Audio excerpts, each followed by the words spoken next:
hard for me to know when you're going to talk and when you're going to stop talking. So that's why I talk over you a lot. Because you'll do things like you'll say, don't talk over me because you've talked over me 10 times already.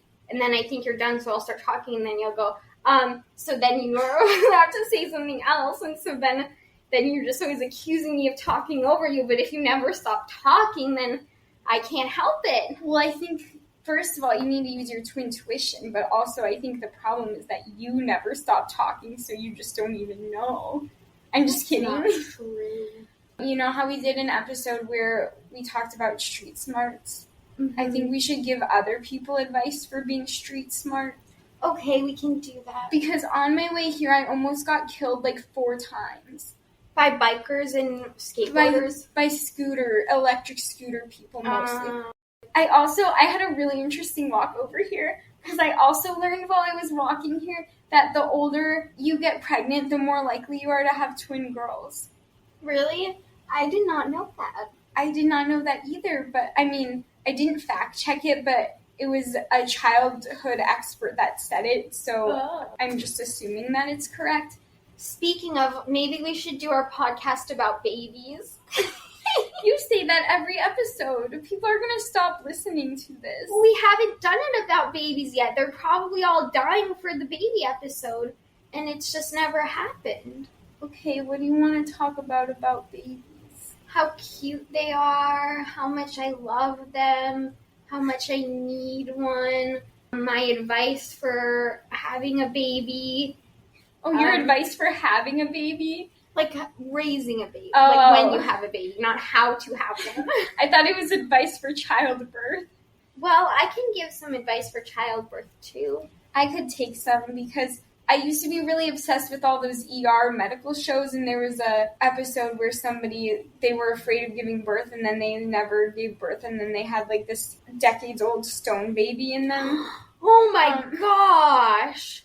But ever since I watched that, for some reason, I've had this irrational fear that I'm going to die during childbirth. But if they were in labor, how did they just avoid giving birth? I don't know. I think about this probably more than you would think, but whenever the topic of labor comes up, I remember this episode, and I just really can't figure out how they just kept the baby inside. That is so weird. Well, my first piece of advice would be that if you're pregnant, you should eventually get the baby out of you and not just hold it in for a decade. I think that's great advice. Mic drop. Episode over. Oh, that's terrible. That freaks me out so much. Okay, now that you're freaked out by babies, can we move on? No, I still want one. Okay, yeah, we can move on. Everybody knows how much I love babies. But it's even worse because this weekend we went home and we went to my cousin's baby shower, and there were a lot of people with babies there, and they were so adorable. And so then I was just staring at babies all day, and I didn't get to hold any of them, and I didn't get to take any of them home. So now my baby fever is just even worse. Oh my goodness. I know. Do you think you would like to have twins?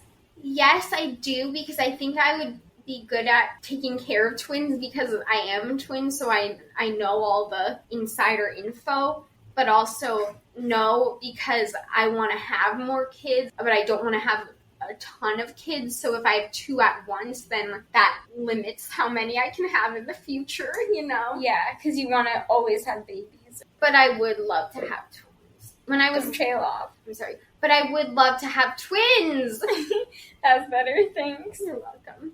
Aspen's getting mad at me because I trail off the end of my sentences, so I'm going to do the opposite of trailing off every time I talk on this show today. That's going to be worse. But I'm not really mad at her. I'm just helping her. Yeah. Because we don't fight anymore. No, just last night. Yeah, that's a lie. We did fight last night, but only for a few seconds, and that's because it was 1 o'clock in the morning and we were at the airport and couldn't get an Uber back to campus. People always criticize us for fighting, and I feel like sometimes when we fight, it's like old married couple bicker fighting, but sometimes when we fight, it's really intense fighting, and people always say that, not people, our parents will always be like, you are not 5 years old, that is not how 20-year-olds act. but we recently have become friends with these other identical twins who are the same age as us. They're fraternal. Oh, well, either way, they're twins, and they're the same age as us. And they said that they hit each other and kick each other and get in really intense screaming matches. And so I feel like it's just kind of this twin thing. I'm not saying it's okay, but I just think that the way that we fight sometimes is normal for even adult twins. Yeah, I actually feel like I've talked to a lot of people recently who are adult siblings, and they say that they have intense fights, but then they just, like, get over it and move on. So, I don't know, maybe it used to not be normal and now it is. Or maybe it's just a theater people thing because they don't play sports, so they don't have anywhere to get their aggression out. Yeah. Except I guess they kind of do, because if they're playing characters that are angry, then they're getting their aggression out that way. I don't believe that acting should be therapy.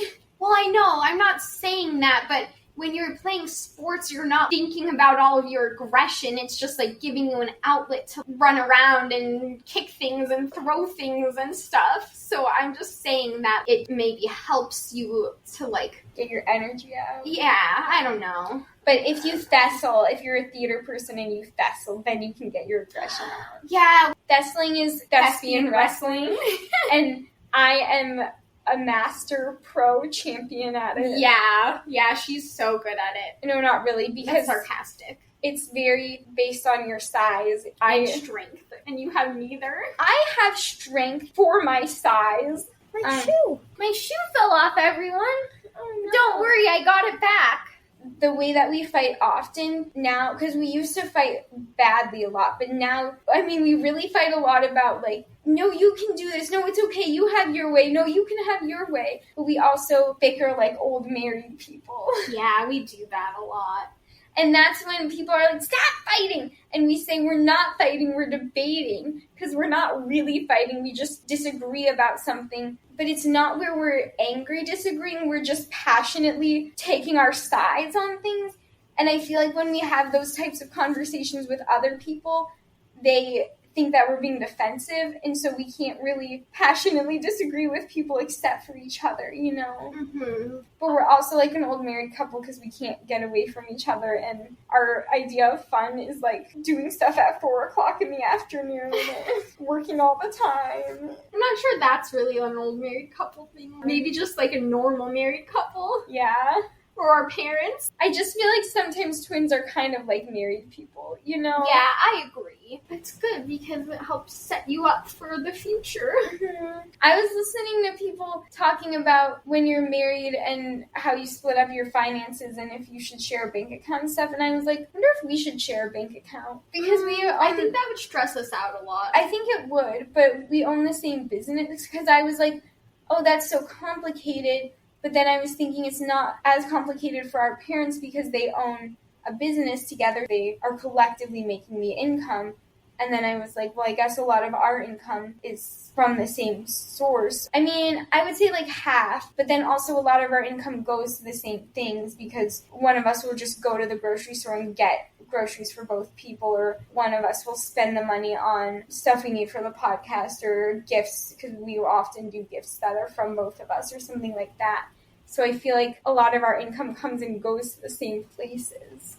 Yeah, but I also think that, I don't know, I mean, I guess I feel like it's mostly a normal thing for married people to share a bank account, but I also feel like it can get really complicated even if you're making the same income, because if someone is spending more money than the other person, then that can become stressful. For example, if we shared a bank account, like, even though we will buy groceries for both of us, I also feel like I go to the grocery store more than you do, and I go through food faster than you do, so then I'd be stressed out that, like, oh, I already finished my snacks and Aspen hasn't, so I can't go buy more because I don't want to spend more on food than she is. Or if we were buying each other birthday presents or something, then I feel like it might be stressful if you're like, oh, well, I don't want to spend too much of their money on their present. I don't know. It can get stressful. But also, I guess if you are married, I feel like it makes more sense to do it, because also if, for example, you have kids and you're trying to pay for stuff for your kids, then it becomes who's going to pay for this activity, who's going to pay for whatever, and then I think that would become kind of a source of contention. Yeah, that's a really good point. I mean, I've always just figured that most married people combine anyway, but I do think that kids makes it really difficult unless you had some kind of, like, you each put in 30% of your paycheck or whatever to your kids' fund or something. Yeah. I also think it's a little bit of your insecurity that you think you spend so much money, because I go to the store all the time because I'll just stop in at Trader Joe's or at Target, which is near campus, and grab something. And you will go to the store once every 2 weeks and stock up, and you'll say, okay, I'm going to buy these 2 snacks for the week. Whereas I'm like, oh, it's buy 5, save $1. I'm going to buy 10 things. And then I have this huge stockpile of snacks under my bed that I'm waiting till I finish my bag of goldfish that's already open before I open my new bag. So I think that sometimes to you, it feels like you're spending more even though you're not. Also, I don't think that we should combine bank accounts, because then that just plays more into the twins doing everything together thing. I wasn't being serious about it. I don't think that's a good idea. I was just bringing up that thought that came into my head when I was thinking about us being like a married couple. Yeah, gotcha. But I say an old married couple because I feel like, I don't know, I just imagine crabby old people just sitting around being like, it's too late to go out. Yeah, I think that's pretty much how we are. Sometimes when we try to do fun things, we'll end up just sitting at the kitchen table talking about all the woes of life for 3 hours. We'll have a business meeting. Yeah, oh yeah. We have business meetings a lot, and we schedule our fun. Yeah, that's a very old person. No offense to old people. And not that all old people do this, but I feel like it just makes us old people and not college students. Yeah, it makes us feel old. Not that we never can just have spontaneous fun. I don't mean to make us sound like total boring idiots, but we don't usually have spontaneous fun. We have to schedule our fun with each other. So especially over the summer, we were trying to fit in fun things, and we would have Summers Twins meetings every week or so because we had to talk about the podcast and talk about stage bugs and talk about our book and whatever else we were working on. We have this master to-do list that we go through on each of our meetings, and it has tabs for each thing that we need to talk about. And there's a tab called fun. And so we'll go in and schedule times that we're both available when we want to do something fun. It's kind of dorky. Well, it's the only way we can make it happen. I know, that's what I was going to say, is I know it sounds really stupid,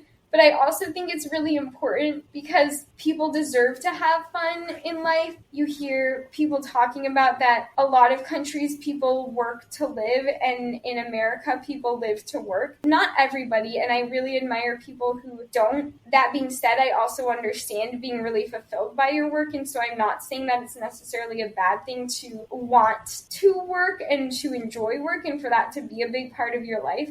But I think you just have to know that there's a possibility to have fun and have fulfillment outside of work. So I feel like people who are so busy with work can get really bogged down by working all the time. And it's always like, well, I'll do this later, and then you never get to the fun things. And so if you make it a point to look at your schedule and schedule in time for fun, or even just schedule in time for yourself, I think that can be really valuable. Mm-hmm. I agree. Well, I wanted to ask you your thoughts on if we're codependent, because I always hear people talk about codependency. We were watching our favorite new movie the other day, and one of the jokes in it is one of them says, we're not codependent, we're just very dependent on each other. And like I said, I always hear people talking about it, but I don't even know that I entirely understand what it means, because then I looked up the definition, and it was saying one person's life revolves around the other one, specifically if it's some sort of medical or caretaking situation. But that doesn't match up with the definition that I feel like my understanding of it in society is. Sometimes people act like it's a negative thing, and sometimes people act like it's a neutral thing. So anyway, I was just curious your thoughts on codependency. I don't know, because I was going to say the same thing, that I'm not sure I completely understand what it means, because I feel like I hear it used a lot, and sometimes when people use it, I feel like they are talking about that one person is codependent, as in, like, that's part of their personality, and isn't necessarily related to a single other person, but it's more of like a people-pleasing thing that they want other people's approval. I've also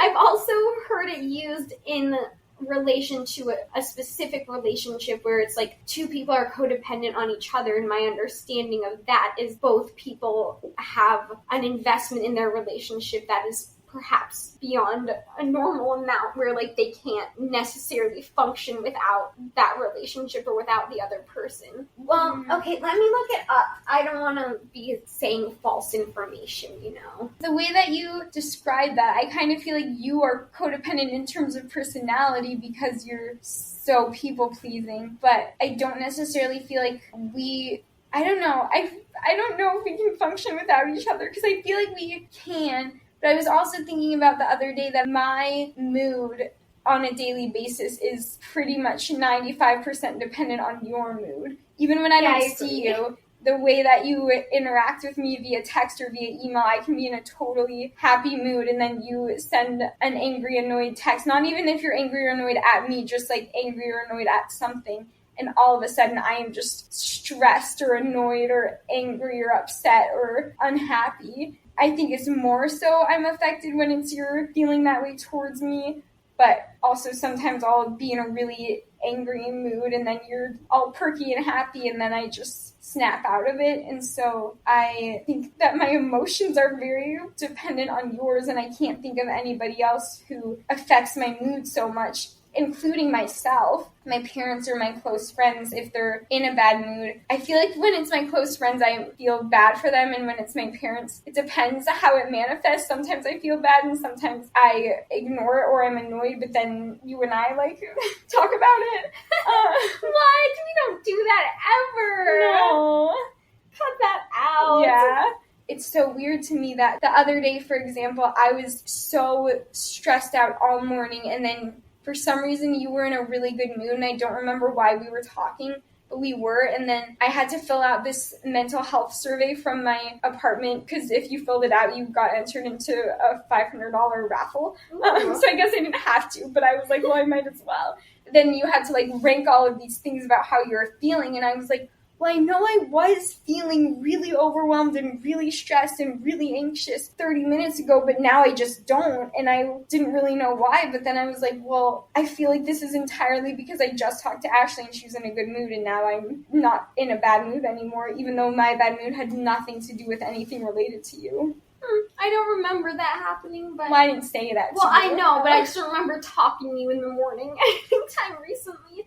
But no, I understand that because I feel like my mood is partially sometimes dependent on people around me, but I feel like not anywhere close to as much as it is dependent on you if I'm around you. And maybe it's just because I'm around you a lot more than other people, but I feel like if my roommate is angry about something or my best friend is sad about something, I will feel for them, but it doesn't really affect you don't have the same emotion. Yeah. But if I'm around you and I'm in a great mood and then you're complaining about not complaining, but talking about how stressed you are, or like rattling off all the stuff you have to do, or you're angry or something, I feel like it just automatically affects my mood. And like last night on the plane when you said you weren't going to do homework and then you got out your homework and then I got all stressed out and then I was like, I guess I just have to do homework too. Like, I feel like we often have that sort of thing in our relationship. You're just so hyper aware of what the other person is doing. Well, I don't mean to say you because I don't know about you, but I'm pretty sure that you do. I always feel like I have to change what I'm doing. Yeah, but I feel like those are separate things a little bit, hyper-awareness and emotions, because, for example, when I got my homework out and then you got your homework out, that to me I feel like not necessarily is like you don't want to be outdone, but you don't want to be slacking off, or you don't want to be lesser than. And I feel stressed because I didn't want me doing homework to make you feel like you needed to do homework, and I kind of knew that it was going to, but also I just needed to do it to help my anxiety. And to be honest, all day today I've been like, even though I wanted to sleep, I'm really glad that I just got that done. It's partly our overthinkingness, because I have to overthink, well, should I do this? Because if I do this, then Ashley's going to get out her homework, and then I don't want her to feel like she has to, but I want to do it. And so maybe that's the very definition of codependency. Yeah. But I wonder if that's a common thread among twins, or if it's worse for us because we work together so much, so there's more stress because if one of us is behind, I mean, I think you know that sometimes when you're really behind, then I'm stressed because I don't think you're going to be able to get the things done that I need you to get done, and I'm sure you feel the same way about me sometimes. Or if it's different because we are both chronic overthinkers by blood, and so we have to overthink everything. Well, and we're both chronic overachievers. Yeah, that's true. Like, we're not really the type of people to procrastinate work or to not do anything, and I feel really guilty if I relax or stop working while you are still working because there must still be something I have to do or it's going to upset you because we're working on something together and so I should still be working or whatever. I don't know. I just feel like our whole lives I've had that kind of thing. Yeah, I know. I feel guilty to even say this, but there's times where I will want to be done for the night, and I mean, it'll be midnight and I'm going to bed in 30 minutes, but I just want to take a half-hour break, and I will text you and be like, I think I'm going to be done with homework for the night, or I think I'm going to be done with editing for the night, or whatever, and see if you say, yeah, I'm going to be done too, and if you don't, or sometimes you'll be up texting me, asking me questions about something that you're working on, and then I'm like, okay, Ashley's still working, so I need to keep working, which is not a healthy way to think because you usually get up a lot later than I do, and I go to bed a lot earlier than you do, so I feel like you're working way late into the night and I'm working early in the morning, so we need to stop aligning our time schedules with each other. Yeah. I feel like I always also feel guilty about you getting up earlier than I do, but like you said, I go to bed later than you, so I don't feel like it's really that I'm just like being lazy and sleeping in so much. But I read this thing the other day that I thought was kind of interesting because it was about how people who go to bed early and wake up early are always praised for getting up early and taking care of themselves and going to bed earlier, and that they're just so productive because they can get up early in the morning. But people who stay up late and get up late, not always, but are often seen as lazier. I don't know, I don't even remember the words that they used exactly, but it's more of a bad thing because you shouldn't be staying up late. You should go to bed earlier and you shouldn't be sleeping in late. Like, sleeping in is often just seen as like a lazy teenagery thing to do. Not that that's necessarily like how everyone acts, and I think that we kind of live in a world that runs on a time schedule of getting up earlier in the morning, so I think that there are positives to doing that, but I also think that everyone just has a different internal clock and way of living and stuff, so I think that it is kind of interesting that it's become this thing where it's not a bad thing to go to bed early, but it's a bad thing to sleep in late, you know? Yeah, no, I think that's a really good point because I do feel like there's kind of this stigma that the earlier you get up, the more impressive it is. And like, I had a professor the other day who told us he gets up at 4:30 every day so he can work out before he goes to work. Someone was like, well, what time do you go to bed? And he was like, anytime between 7:30 and 9:30. Which, I mean, if you're going to bed at 9:30 and you're getting up at 4:30, that's only 7 hours of sleep. But if you're going to bed at 7:30, that's 9 hours of sleep, even though I don't get up until 7 or 7:30 most days. I'm going to bed at midnight or 1 o'clock, so I guess I don't even like that I'm saying that because I also feel like there's this big thing that, like, the less sleep you get, the better you are. Because, I know, I think so, and I think too. that's terrible because people should be getting enough sleep. It's horrible that it's kind of this source of pride that, oh, I don't get enough sleep. Not even source of pride because I'm not proud that I don't get sleep, but it's like I feel like I need permission to sleep and I feel guilty sleeping. If you slept in less than I did or you got less sleep than I did, I would be like, well, something's wrong with me because Ashley has an autoimmune disorder. She needs sleep. I don't. But you're supposed to get 7 to 9 hours of sleep. So I really hate that people act like not getting enough sleep is a source of pride because it really should not be. Yeah, I agree. I think it's kind of like they play it off as it's so horrible and for them. I mean, I think that there are a lot of people like our parents who genuinely don't get a lot of sleep and it's not on purpose and it's not good for them. But I think especially in my experience, and maybe this is just because these are the people that I'm around, but amongst like high school and college students, I feel like they just think that it's such an accomplishment for them to get less sleep, especially like overachieving people. And I'm not trying to like throw anyone under the bus. I think it's part of just like the society of productivity that you're supposed to just be productive all the time. To some people, it's not necessarily that they are proud of it or do want to brag about it. It's just they feel like they have to say it to get validation because they need to prove themselves that they are working hard and they are worthy of whatever they have accomplished.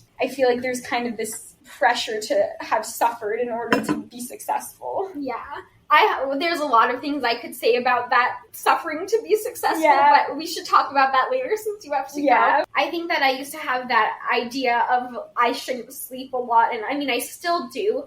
Like, I feel guilty a lot for sleeping and whatever, but I also, because of all of my issues, I really can't function without a lot of sleep. Like, I just can't exist. So I just have to get more sleep, and I think that it's kind of changed my perception a little bit, and I don't even know how normal people don't sleep that much, because I don't really remember what it's like to live in a normal body that functions, but I also just feel like I really just can't focus or move or anything if I haven't gotten enough sleep. It's really important for people to get more sleep, and I don't know why it's looked at as something that you should earn or feel guilty about. I wish that there was less of a stigma around getting enough sleep. Yeah, I agree. I'm not sure 100% if this is correct, but this article says codependency was originally used to describe addictive behaviors. However, it's now more widely used to describe imbalanced relationships where one person enables another's unhealthy or even self-destructive tendencies.